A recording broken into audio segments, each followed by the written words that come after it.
Hi, I'm Michael from Kitchinsider. Welcome to the channel. In this video, we're going to look at vented versus recirculating cooker hoods, what they are, as well as their pros and cons. And at the end of the video, I'm going to answer some popular questions that I get around this topic.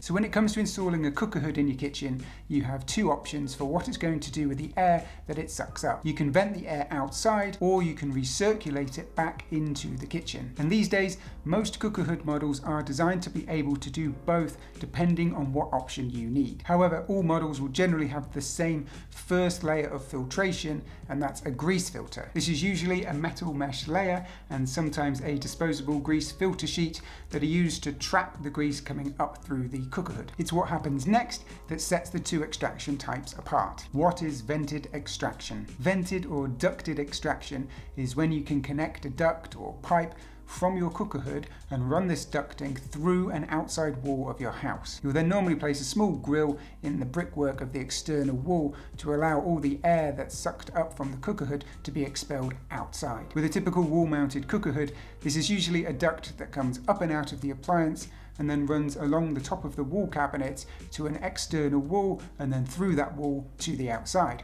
If you're really lucky, your external wall could be behind your cooker hood and the duct could simply go straight out the back. That's the ideal scenario. This allows the air and everything in it to get completely removed from inside your house. Depending on what type of cooker hood or extraction unit that you're having and where it's located will determine if it's even possible to be vented out, as well as what you'll need to consider in order to do so. For example, if you're having a venting hob or a downdraft extractor in an island, you'll likely have to chop up and place that ducting in the floor. So you really need to consider and get this organized ahead of time. And be aware that vented extraction can lose its benefits if done poorly. If the ducting isn't sealed well or has to take turn after turn to wind its way to get to an outside wall, the effectiveness of it and the flow rate will get compromised. So if you're having your cooker hood vented, always try to take the most direct route out of your house and use the correct size rigid ducting. This will ensure you get the absolute best results from your cooker hood. And another little tip, where possible, the direction of the ducting should decline downwards slightly so that any condensation built up in the ducting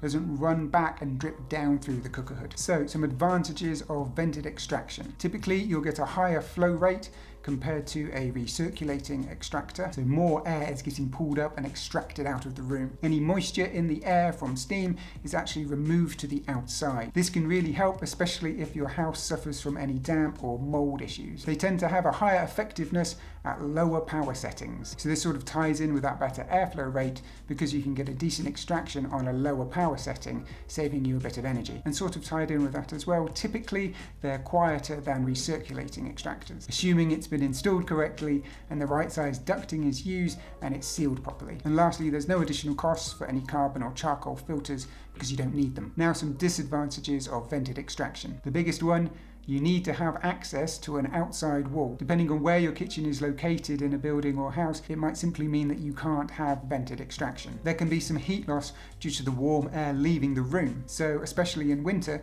you may end up spending a bit more to counteract that and keep the room warm. Although in the summer, or if the room is generally hot, it can be a positive. And you're going to need to consider the additional work and cost it's going to take to install the ducting and hide it or incorporate it into your kitchen and cabinetry. What is recirculating extraction? Recirculating or ductless extraction, as the name suggests, recirculates the sucked up air back into your kitchen, so it doesn't leave, it doesn't go outside. However, the air will get drawn up and pass through a carbon or charcoal filter first, and this is the key difference. These filters do their best to remove as much of the smells and odor particles as possible as they're drawn up through them. Once the air passes through these filters, it's then released and recirculated back into the kitchen. So in the case of that quite popular wall canopy cooker hood that you see, the air gets drawn up and then will blow back into the room through the top of the appliance itself. Usually there's some little grills there. For a venting hob or downdraft extractor, the air is usually blown back into the room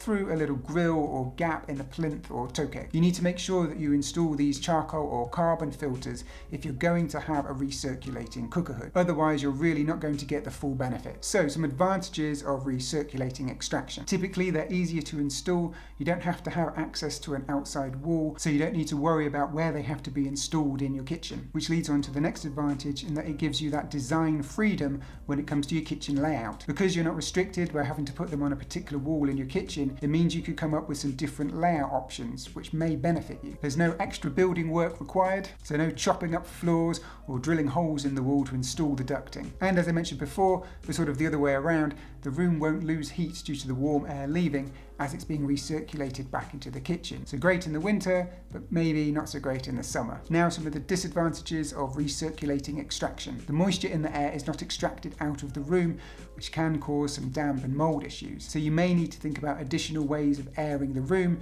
so opening windows or doors or some kind of other smaller extractor elsewhere in the room. The carbon or charcoal filters will need to be replaced every so often, so there's a cost involved with that, as well as just remembering that you need to replace them. Generally speaking, they can be a little bit louder than vented extraction. The air is pushing through these carbon and charcoal filters and then being blown out back into the room, so all of this can generate a little bit more noise. And following on from that, the airflow rate is generally less because it's being pulled through these filters. Right, a couple of questions that I get asked quite a lot about this topic. How often do you need to clean cooker hood grease filters? Obviously, this will depend somewhat on your style of cooking and how often you're actually cooking, but a good general rule is every 3 to 6 months. However, if you do a lot of cooking involving frying that releases more grease into the room, you might want to up that to every 1 to 3 months. On the other end, if you barely use your kitchen or your cooker hood, then you can probably stretch that out to every 6 to 12 months. But just giving them a clean will never be a bad idea